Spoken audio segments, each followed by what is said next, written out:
and I went to the school to take my exam. On the way into the building, I met Carol. It's the first person I'd seen since I made this prayer. And she was already in her office. And she called me. She saw me coming in, and she said, "Come here, come here."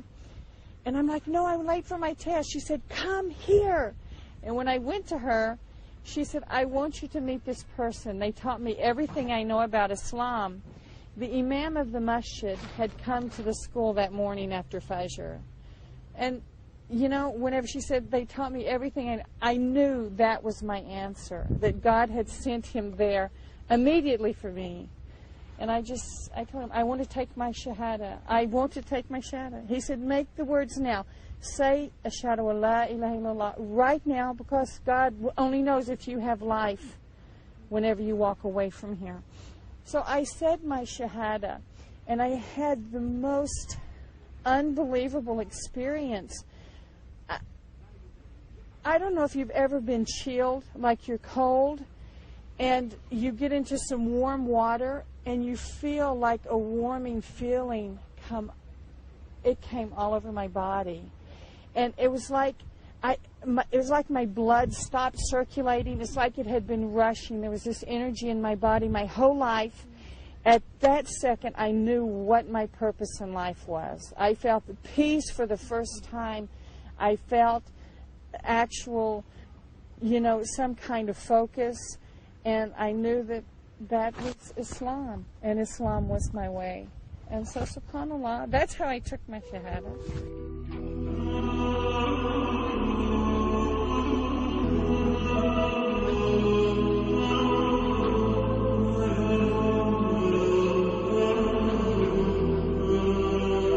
قررت سناء أن تفتح قلبها للإيمان فأسلمت، ومن ثم استسلمت لأوامر الله تعالى. After becoming Muslim, I still had the Western mentality of, oh, well, I can be Muslim, but I don't have to really dress as a Muslim, And about 3 months after this time was a time that I really devoted to learning about Islam and learning what was required of me and how actions were important.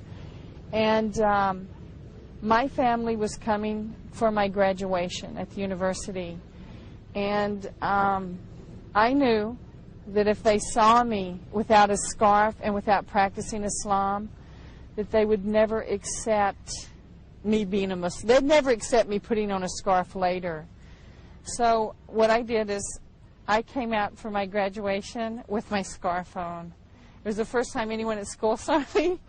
And alhamdulillah, my family saw it. They were really shocked. And they helped me move back to Louisiana, where my family lives. Most of my family lives there. And it was a difficult transition period for them.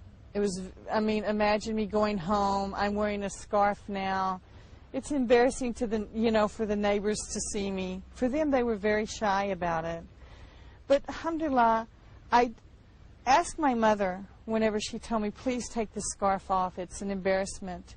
I said, "Either you accept me with my scarf, or I go away. Don't make me choose between my God and my family.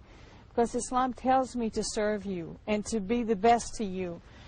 And that's, it's my obligation as a Muslim." Alhamdulillah, I was hired for a job in California 2 weeks later. And so I transferred to California. Actually, there in California, in San Francisco, mashallah, there was a beautiful Muslim community. There were so many people from everywhere, from every country. A lot of American converts to Islam. And subhanAllah, there I was able to find some good Muslim sisters who helped me learn some Arabic and learn some Quran, memorize some surahs of Quran. And about a year and a half later, I was introduced to my husband and was married. And now I have 5 beautiful children. بدأت ضيفتنا خطوتها الأولى، وما كان إلا بتوفيق من الله تعالى أن يسر لها دربها. I think probably the most precious thing that's happened to me, my mother took her Shahada last year.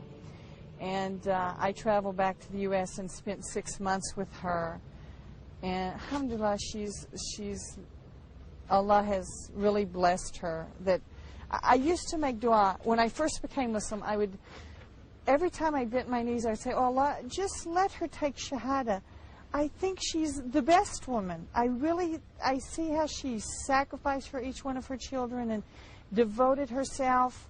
I really think that she deserves Shahada, you know? And through all of these years, every time when she would come to visit or I would go to visit her, I always felt sad that she just didn't accept Islam.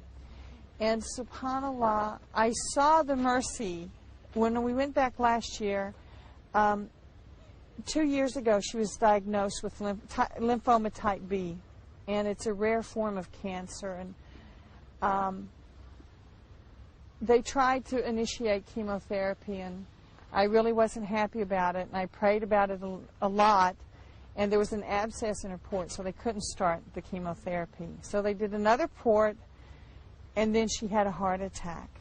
And so, subhanAllah, they weren't able to do the chemotherapy for her, which was a blessing, because she was able to be stronger and spend more time with us and learning about Islam. And alhamdulillah, she did take her Shahada and accepted Islam. I also have one brother, my youngest brother, who accepted Islam about 15 years ago. And mashallah, in our area, like I said, 25 years ago, there were no Muslims. Absolutely none. There were just... And I went back this last year and was able to spend some time. And I live in a small college. There's a university. And mashallah, they had built a masjid. And mashallah, it was full of American Muslims. I mean, there were other nationalities and stuff there. But subhanAllah, it was full of American, more American than any other thing. And we were so happy to see that growth of Islam in America. And even subhanAllah, we were there for Ramadan. And my first Ramadan, I look back and not, you know, just becoming Muslim and looking back on the practices, the new prayer in the evening time. And alhamdulillah, I had the community around me. It was in San Francisco. And subhanAllah, we know in the medical side of fasting, subhanAllah, a person who's not, there's a nice book on nutritional healing, and there's a whole section on fasting.